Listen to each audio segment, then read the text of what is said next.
வணக்கம். இது மீரா தமிழின் இரவு நேர பிரதான செய்திகள். முதலில் தலைப்புச் செய்திகள். இலங்கையின் கிழக்கே கருணா மற்றும் பிள்ளையானுக்கு விடுக்கப்பட்ட சவால். பலாலியில் இராணுவ கட்டளை தளபதியை சந்தித்தார் ஆளுநர். யாழில் பல நாட்கள் தேடப்பட்டு வந்த நபர் அதிரடியாக கைது செய்யப்பட்டார். இலங்கையில் எரிபொருள் விலை குறைப்பிற்கு யோசனை. விடுதலை புலிகள் உருவாக்கியதனை கூட்டமைப்பார் அழித்து விட்டார்கள். மணிவண்ணன் சாடல். பாடசாலை மாணவர்களுக்கு ஜனாதிபதி அனுரவின் மகிழ்ச்சி செய்தி.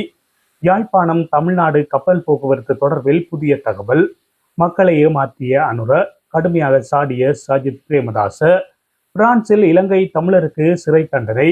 இஸ்ரேல் இராணுவத்தின் மற்றொரு அதிரடி. இனி விரிவான செய்திகளுக்கு செல்லலாம்.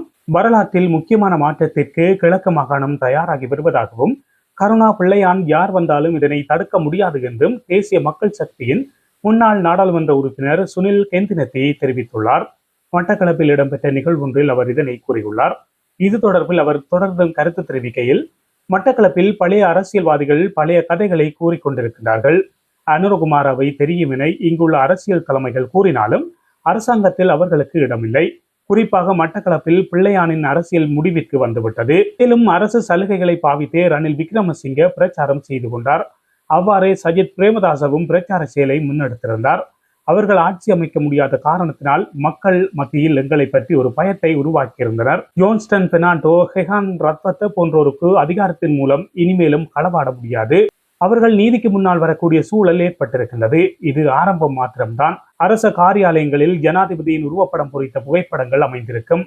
தற்போது எவருடைய படமும் இல்லை. கிராம உத்தியோகத்தர் காரியாலயம் தொடக்கம் உயர் நீதிமன்றம் வரை ஜனாதிபதியின் படங்கள் தொங்கவிடப்பட்டிருந்தன. இப்போது அவ்வாறு படங்கள் இல்லை என்பதற்கான காரணங்கள் என்ன? அரச ஊழியர்களுக்கு அரசாங்க தலையீடு இனிமேலும் இல்லை என்பதனை அறிவிப்பதற்காகவே இந்த படங்கள் இல்லாமல் ஒழிக்கப்பட்டுள்ளது. நீண்ட காலத்திற்கு பின்னர் நிதானமான ஒரு நம்பிக்கையான சூழல் உருவாகி இருக்கின்றது என்று அவர் மேலும் குறிப்பிட்டுள்ளார். யாழ்ப்பாணம் பலாலி உயர் பாதுகாப்பு வலயத்தில் அமைந்துள்ள யாழ் மாவட்ட இராணுவ தலைமையகத்தில் வடக்கு மாகாண ஆளுநர் நாகலிங்கன் வேதநாயகனுக்கும் யாழ்ப்பாண மாவட்ட இராணுவ கட்டளை தளபதி மேயர் ஜெனரல் சந்தன விக்ரமசிங்க மற்றும் இராணுவ உயர் அதிகாரிகளுடன் கலந்துரையாடல் ஒன்று இடம்பெற்றுள்ளது. குறித்த கலந்துரையாடலானது இன்றைய தினம் இடம்பெற்றுள்ளது. இந்த கலந்துரையாடலில் பலாலி உயர் பாதுகாப்பு வலயம் தொடர்பாகவும், உயர் பாதுகாப்பு வலயத்திலிருந்து விடுவிக்கப்படுகின்ற வீதிகள், காணிகள் மற்றும் எதிர்கால நடவடிக்கைகள் தொடர்பாகவும் பல்வேறுபட்ட விடயங்கள் கலந்துரையாடப்பட்டுள்ளன. அத்துடன் பொதுமக்களுக்கு இராணுவத்தால் வழங்கப்படுகின்ற உதவிகள் மற்றும் சேவைகள் தொடர்பில் விரிவான தகவல்களை இராணுவ உயர் அதிகாரிகள் தெரிவித்திருந்தனர். பலாலி உயர் பாதுகாப்பு வலயத்தில் இடம்பெற்ற கலந்துரையாடலின் இறுதியில் ஆளுநரால் மரக்கன்று ஒன்றும் நடப்பட்டுள்ளது. பின்னர் விடுவிக்கப்பட்ட பலாலி அச்சுவேலி பிரதான வீதியினை வடமாகாண ஆளுநர் நேரில் சென்று பார்வையிட்டுள்ளார். யாழ்ப்பாணத்தில் பிரான்ஸ் நாட்டுக்கு அனுப்புவதாக கூறி கோடிக்கணக்கில் மோசடி செய்த நபர் ஒருவரை போலீசார் கைது செய்துள்ளனர். குறித்த நபர் பண மோசடி விசாரணையில் சிக்காமல் 7 வருடங்களுக்கு மேலாக தலைமறைவாக இருந்து வந்த நிலையில் நேற்று முன்தினம் போலீசாரால் கைது செய்யப்பட்டுள்ளார். கடந்த மே மாதம் கிடைக்கப்பெற்ற முறைப்பாட்டின் அடிப்படையில் பிரான்ஸ் நாட்டிற்கு அனுப்புவதாக கூறி மோசடியில் ஈடுபட்ட ஓட்டுமடம் தேவாலய வீதியை சேர்ந்த குறித்த சந்தக நபரே இவ்வாறு கைது செய்யப்பட்டுள்ளார். யாழ் விசேட குற்ற விசாரணை பிரிவில் பதிவு செய்யப்பட்ட முறைப்பாட்டின் பிரகாரம் கடந்த 7ஆம் மாதம் ஒருவரும் 10ஆம் மாதம் ஒருவரும் கைது செய்யப்பட்ட நிலையில் 3வது சந்தக நபரும் தற்போது கைது செய்யப்பட்டுள்ளார். இவரிடம் மேற்கொண்ட விசாரணைகளில் பிரான்ஸ் நாட்டிற்கு அனுப்புவதாக கூறி பிரதான முகவராக செயற்பட்டு விடுதிகளில் தங்கியிருந்து பண மோசடிகள் செய்ததாகவும் மற்றும் கொழும்பில் தங்கியிருந்து ஆடம்பர வாழ்க்கை வாழ்ந்து வந்ததாகவும் தெரிய வந்துள்ளது. இவ்வாறு கைது செய்யப்பட்ட சந்தக நபருக்கு கடந்த 2017ஆம் ஆண்டு மல்லாகம் நீதிமன்றத்தில் பகிரங்க பிடி ஆணையம் பிறப்பிக்கப்பட்டிருந்ததுடன் வவுனியா நீதவான் நீதிமன்றத்தில் 1,29,00,000 ரூபாய் மோசடி வழக்கில் தேடப்படுகின்ற பிரதான குற்றவாளியாக காணப்படுவதும் விசாரணைகளில் தெரிய வந்துள்ளது. மேலும் மல்லாகம் நீதவான் நீதிமன்றத்தில் 27,50,000 பண மோசடியில் தேடப்படும் நபராகவும் இவர் காணப்படுகின்றார். இந்த சந்தக நபருக்கு எதிராக வவுனியா, மல்லாகம், யாழ்ப்பாணம் போன்ற நீதிமன்றங்களில் 3,50,00,000 பண மோசடி வழக்கு நிலுவையில் உள்ளதாக தெரிவிக்கப்படுகிறது. இவருக்கு எதிராக குடிவரவு குடியகல்வு சட்டத்தின் பிரகாரம் வழக்கு பதிவு செய்து யாழ்ப்பாணம் நீதவான் நீதிமன்றத்தில் முற்படுத்திய பொழுது இவரை எதிர்வரும் 13ஆம் தேதி வரை விளக்கமறியலில் வைக்குமாறு நீதிபதி ஆனந்தராஜா உத்தரவு பிறப்பித்திருந்தார். இந்த நிலையில் வெளிநாட்டுக்கு அனுப்புவதாக கூறி பண மோசடி சம்பந்தமான 100க்கும் மேற்பட்ட முறைப்பாடுகள் பதிவு செய்யப்பட்டுள்ளதாக யாழ் மாவட்ட சிரேஷ்ட போலீஸ் அத்தியட்சகர் தெரிவித்துள்ளார். பெட்ரோல் மற்றும் டீசல் மீது விதிக்கப்பட்டுள்ள வரிகளை நீக்கினால் ஒரு லீட்டரையும் 170 ரூபாய் முதல் 190 ரூபாவிற்கு சந்தையில் விநியோகிக்க முடியும் என்று முன்னாள் ராஜாங்க அமைச்சர் டி வி சானக தெரிவித்துள்ளார். தேசிய மக்கள் சக்தியினர் தேர்தல் மேடைகளில் கூறியது போன்று எரிபொருள் வரியை நீக்கி மக்களுக்கு வரியின்றி எரிபொருளை வழங்குவதை காண காத்திருப்பதாகவும் அவர் தெரிவித்துள்ளார். 15 ஆண்டுகளாக நாங்கள் தமிழ் தேசியம் வேண்டும் வேண்டும் என்று வாக்களித்துக் கொண்டிருந்தோம். ஆனால் எதனை இந்த நாடாளுமன்ற உறுப்பினர்கள் நாடாளுமன்றத்துக்கு சென்று சாதித்தார்கள் என்பதனை நீங்கள் அவர்களிடம் கேட்க வேண்டும். 2001ஆம் ஆண்டு எங்களுடைய தலைவரால் தமிழ் தேசிய கூட்டமைப்பு உருவாக்கப்பட்டது. தமிழீழ விடுதலை புலிகளின் ஆதரவுடன் தமிழ் தேசிய கூட்டமைப்பு உருவாக்கப்பட்டு அது இன்று இந்த தேர்தல் பரப்பிலேயே இல்லாமல் அளிக்கப்பட்டிருக்கின்றது. கட்சி பிரச்சினை, நீதிமன்றத்தில் வழக்கு, இதுவா தமிழ் தேசியத்தை வென்றெடுக்கின்ற தரப்புகளின் சாதனை? எங்களுடைய தேசிய கட்சிகள் என கூறியவர்கள் இன்று எங்களை பிரித்து அழித்து நீதிமன்றங்களில் வழக்குகள் உள்ள அவல நிலை ஏற்பட்டிருக்கின்றது. தமிழ் தேசியம் பேசி சமஷ்டியை பெற முடியவில்லை. ஆக குறைந்தது மாகாண சபை காலம் முடிந்த பின்னர் அதனை நடத்துவதற்கு கூட இந்த அரசியல் தலைவர்களிடம் வக்கில்லாமல் காணப்பட்டது. தமிழ் தேசியம் என்று கூறி எதனையுமே சாதிக்காமல் மீண்டும் ஒரு தடவை எங்களுக்கு ஆணை தாருங்கள் என்று உங்கள் முன் வந்திருக்கின்றார்கள். நாங்கள் இன்னும் ஒரு 5 வருடங்கள் அவர்களுக்கு ஆணை கொடுத்தால் தமது கட்சி பிரச்சனையை நீதிமன்றத்தில் வழக்காடி தீர்த்து கொள்ள முயல்வார்களே தவிர தமிழ் மக்களுடைய பிரச்சனைகளை தீர்ப்பதற்கு அவர்கள் முயற்சி செய்ய போவதில்லை என்றும் அவர் மேலும் தெரிவித்துள்ளார். பாடசாலை மாணவர்களுக்கு புத்தகங்களை கொள்வனவு செய்வதற்காக கொடுப்பனவு தொகை ஒன்றினை வழங்க திட்டமிட்டுள்ளதாக ஜனாதிபதி அனுரகுமார திசாநாயக்க தெரிவித்துள்ளார்.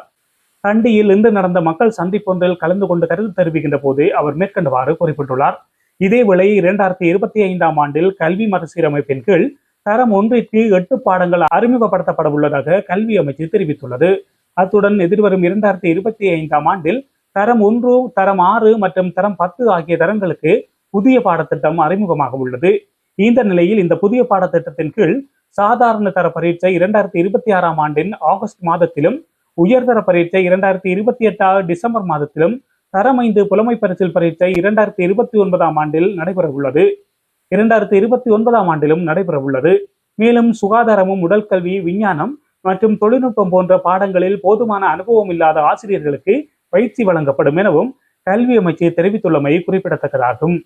யாழ்ப்பாணம், காங்கேசன்துறை மற்றும் இந்தியாவின் நாகப்பட்டினத்துக்கு இடையேயான கப்பல் சேவை வாரத்தில் 5 நாட்களுக்கு இயக்கப்படும் என்று கப்பல் போக்குவரத்து நிர்வாகம் அறிவித்துள்ளது. நாகை, இலங்கை இடையிலான சிவகங்கை என்கின்ற பயணிகள் கப்பல் சேவையானது கடந்த ஆகஸ்ட் மாதம் 16ஆம் தேதி தொடக்கம் ஆரம்பமானது.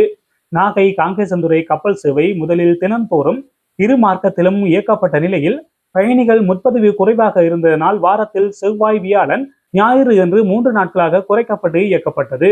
அதன் பின்னர் சனிக்கிழமை உட்பட 4 நாட்களாக கப்பல் சேவை நீடிக்கப்பட்டதுடன் பயணிகளிடையே நல்ல வரவேற்பை பெற்று பதிவும் அதிகரித்தது. இதனைத் தொடர்ந்து எதிர்வரும் வாரத்தில் 5 நாட்கள் கப்பலை இயக்க கப்பல் நிர்வாகம் தீர்மானித்துள்ளது. அதன்படி எதிர்வரும் 8ஆம் தேதி முதல் வெள்ளிக்கிழமைகளிலும் கப்பல் போக்குவரத்து சேவை மேற்கொள்ளப்படும் என்று, இதேவேளை இந்தியா, திருச்சி, இலங்கை இடையே கூடுதல் விமான சேவை ஒன்றினை ஸ்ரீலங்கன் விமான நிறுவனம் ஆரம்பித்துள்ளது. திருச்சியில் நேற்று முன்தினம் நடந்த விழாவில் ஸ்ரீலங்கன் விமான நிறுவன நிலைய மேலாளர் அயாஸ் சேவையை ஆரம்பித்து வைத்துள்ளார். திருச்சி சர்வதேச விமான நிலையத்திலிருந்து சிங்கப்பூர், மலேசியா, இலங்கை, துபாய், ஷார்ஜா உள்ளிட்ட நாடுகளுக்கு தினசரி விமானங்கள் இயக்கப்படுகின்றன. இவற்றில் இலங்கை தவிர மற்ற நாடுகளுக்கு தினசரி 1 முதல் 4 சேவைகள் உள்ளன. ஆனால் ஸ்ரீலங்கன் விமான நிறுவனம் தினசரி 1 என்ற வகையில் வாரந்தோறும் 7 சேவைகளை மட்டுமே இயக்கி வந்தது. ஜனாதிபதி தேர்தல் காலத்தில் மக்களுக்கு பல்வேறு வாக்குறுதிகளை வழங்கிய நிலையில் பதவிக்கு வந்ததும் அந்த வாக்குறுதிகளை நிறைவேற்றாமல் மக்களின் எதிர்பார்ப்பை அனுரகுமார திசாநாயக்க அளித்துள்ளார் என்று ஐக்கிய மக்கள் சக்தியின் தலைவர் சஜித் பிரேமதாச தெரிவித்துள்ளார். ஒஸ்பேவ பகுதியில் இடம்பெற்ற நிகழ்வொன்றில் கலந்து கொண்ட அவர் இதனை குறிப்பிட்டுள்ளார். அங்கு இது குறித்து அவர் மேலும் தெரிவிக்கையில், கடந்த ஜனாதிபதி தேர்தல் மேடைகளில் மக்களுக்கு பல வாக்குறுதிகளை வழங்கிய தற்போதைய ஜனாதிபதி மக்களின் எதிர்பார்ப்புகளை உச்சநிலைக்கு கொண்டு வந்தார். மின் கட்டணத்தை 66% குறைக்கலாம் என்றும் உணவுப் பொருட்களின் விலையினையும் குறைப்பதாகவும் கூறியிருந்தார். ஆனால் ஆட்சிக்கு வந்ததும் அவர் கூறியவாறு அவற்றை குறைக்கவில்லை. இவற்றை செய்வதற்கு நாடாளுமன்ற உறுப்பினர்களின் அனுமதி தேவையில்லை. அதிக ஊழல் காரணமாகவே மின் கட்டணம் அதிகரித்து காணப்படுவதாக தெரிவித்திருந்தார்.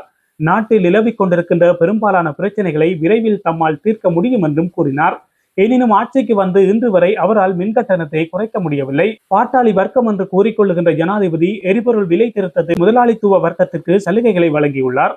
தேர்தல் கால பகுதியில் மக்களின் எதிர்பார்ப்புகளை உச்சத்திற்கு கொண்டு வந்து இன்று ஆட்சிக்கு வந்ததும் தான் கொடுத்த வாக்குறுதிகளை நிறைவேற்றாது மக்கள் அபிலாஷைகளை சிதைத்துள்ளார் என்றும் அவர் மேலும் தெரிவித்துள்ளார். பிரான்சில் பயணிகள் மீது தாக்குதல் மேற்கொண்ட இலங்கை தமிழர் ஒருவருக்கு 3 வருட சிறை தண்டனை விதிக்கப்பட்டுள்ளது. கடந்த மாதம் 15ஆம் தேதி ரயில் பயணி ஒருவர் மீது கத்தியால் குத்தியதாக குற்றம் நிரூபிக்கப்பட்டுள்ளது.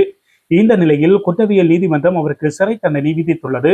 என்ன நோக்கத்திற்காக இவ்வாறு தாக்குதல் மேற்கொண்டார் என்பது தொடர்பான தகவல்கள் வெளியிடப்படவில்லை. குறித்த இலங்கையர் ஏற்கனவே வேறு சில குற்றச்சாட்டுகளின் கீழ் போலீசாரினால் கைது செய்யப்பட்டு விடுவிக்கப்பட்டவர் என்பதும் குறிப்பிடத்தக்கது. அண்மை காலமாக புலம்பெயர் நாடுகளில் இலங்கையர்கள் குற்றச்செயல்களில் ஈடுபட்டுகின்ற சம்பவங்கள் அதிகரித்து வருகின்றன. மன ரீதியாக ஏற்பட்ட தாக்கமே இதற்கு காரணமாக இருக்கலாம் என்று பலரும் சுட்டிக்காட்டியுள்ளமை குறிப்பிடத்தக்கதாகும். இதுபோன்ற செய்திகளை உடனுக்குடன் தெரிந்து கொள்ள மீரா தமிழ் சேனலை சப்ஸ்கிரைப் செய்து இணைந்தீர்கள்.